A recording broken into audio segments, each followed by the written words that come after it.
berpendapat DAP itu anti-Islam. Astaghfirullahalazim. La haula wala quwwata illa billah. Anda kata DAP anti-Islam. Okey. Saya bukan ahli parti DAP.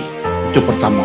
Dan yang kedua, saya bukan pentaksub DAP. Saya hanya pengkaji. Dan yang nak bertanya, orang penting, orang besar, supaya saya faham perspektif yang sebenarnya.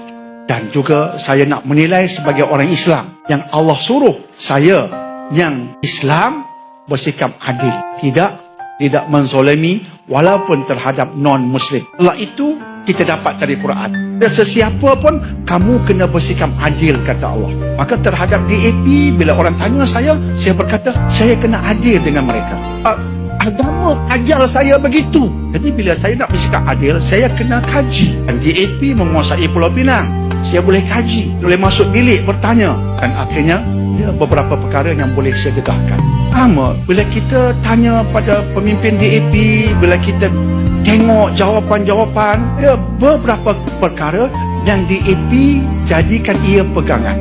Dia parti politik di Malaysia, mengikut perlembagaan Malaysia, diluluskan sebagai parti politik. Maka DAP di Malaysia, dia ada beberapa pegangan, dan pegangan ini dia sepakati dengan rakan-rakannya. Itu boleh saya sahkan dalam kajian saya, penelitian saya. Lebih kurang 7 perkara yang DAP jadikan pegangan selari dengan rakan-rakan yang lain. Antaranya, kedaulatan Raja-Raja Melayu. DAP terima itu, tak langgar langsung.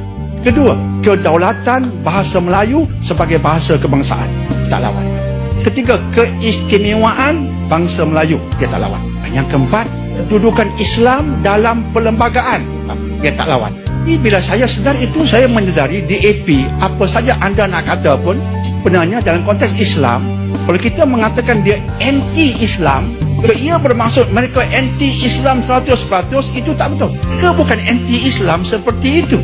Mereka menerima Islam. Tetapi dalam konteks Malaysia, DAP menerima Islam bagaimana termaktub dalam perlembagaan. Bagi kelompok DAP, perlembagaan Malaysia itu mereka tata.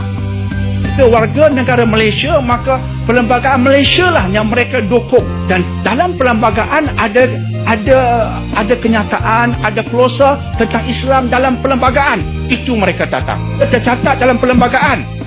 DAP sokong. Maka dia menyokong Islam, bukan anti-Islam. Maka bila kita nak mendekati DAP untuk berdakwah, maka kita ada asas. Asasnya ialah Islam sebagaimana dalam perlembagaan. Lepas tu di Pulau Pinang kita lihat dia tak ada masalah langsung dengan Islam. Orang fitnah. DAP tak izinkan masjid di Pulau Pinang azan. Bohong. Kita di Pulau Pinang sedar itu semua bohong. Pernah pimpinan DAP melarang kita azan. Dan saya tahu sangat-sangat sebab saya dalam majlis. Saya tahu sangat. Mengeluar kenyataan, jangan sebelum subuh jangan pasang an kuat-kuat. Itu nasihat mufti, bukan politik. Di sini yang masjidnya subuh tak boleh azan, dia langsung bohong. Itu fitnah, pembohongan. Dan untuk naikkan Quran sebelum Ramadan ada projek Quran, kerajaan bagi duit yang tak pernah diberikan sebelum ini. Untuk kafan, naik gaji guru, pemberian untuk sekolah agama diberikan tinggi berbanding sebelum ini. Sebab mereka tak pernah anti-Islam sebagaimana dalam perlembagaan. Jadi kalau anda mengatakan dia anti-Islam, saya tak setuju. Dia sokong Islam sebagaimana dalam perlembagaan. Itu poin penting. Islam agama persekutuan, tak tolak sebab dalam perlembagaan. Terima itu.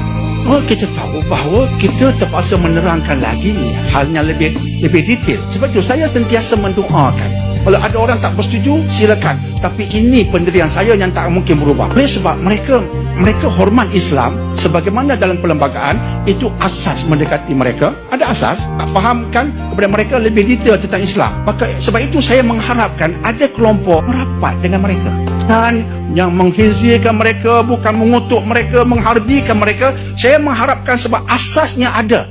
Mereka terima Islam sebagaimana dalam perlembagaan Malaysia, mereka tatang itu. Sebab itu saya mengharapkan ada kelompok yang sentiasa mendekati mereka. Tapi bukan mendekati begitu saja, dengan harapan kelompok yang beragama Islam ini akan mendekati mereka, rapat jinak mesra dengan mereka, supaya dakwah itu dapat dipertingkatkan. Supaya dengannya Islam lebih daripada perlembagaan itu mereka faham. Dan bila mereka faham itu penting untuk masa depan Malaysia. Mereka bukan anti-Islam 100%. No. Malah saya kata never. Ini Islam seperti dalam perlembagaan. Itu titik tolak yang baik. Kalau kita harbikan mereka terus, tak betul. Sepatutnya jadikan itu sebagai asas untuk mendekati dan dakwah lagi. InsyaAllah. Okey? Itu saja jawapan saya.